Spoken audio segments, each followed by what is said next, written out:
भी कोई भी समस्या आए उसको पुरजोर तरीके से छुपाने की जरूरत नहीं है। आप लोग उसको सामने रखो और आप लोगों के अरे ये छोटी मोटी जो कमियां है वो आती रहती है, आपको पता भी होता है, लेकिन हम लोग क्या बोल नहीं पाते हैं। बोलना चाहिए।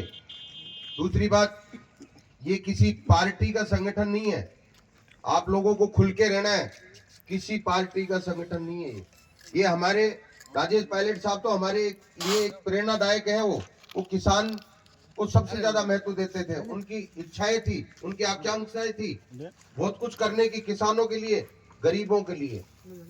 इसलिए हमने उनके नाम से इस संगठन का नाम लिया है, नाम रखा है, और हमको कोई भी पार्टी इस चीज के लिए रोक नहीं सकती। आप अपने हक की लड़ाई लड़ सकते हो। इसलिए मेरा आप लोगों से अनुरोध है कि आप इसमें ज्यादा से ज्यादा भागीदारी दिखाने की कोशिश करें और आप लोग इसमें सहयोग करें हमारे जिलाध्यक्ष साहब का, चेयरमैन साहब का, और जो भी जब भी भविष्य में आप लोगों को किसी भी तरीके की आवश्यकता पड़ेगी तो संगठन हमारा आपके साथ है।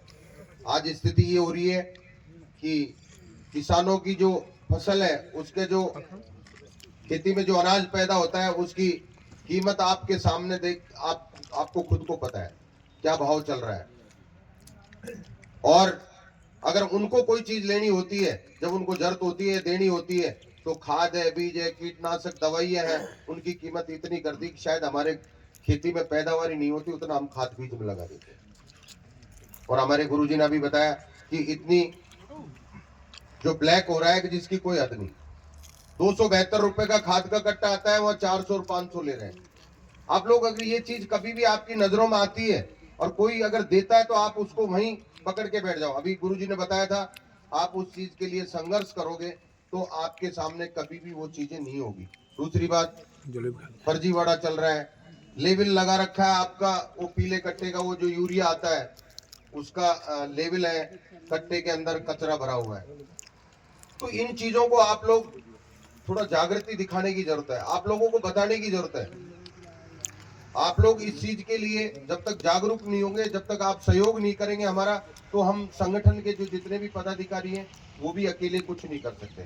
जब तक आप हैं तो आप लोगों की जो शक्ति हमें पीछे दिखाई देगी, तो हमें फिर किसी की परवाह नहीं है, हम आप लोगों के लिए किसी भी हद तक जा सकते हैं।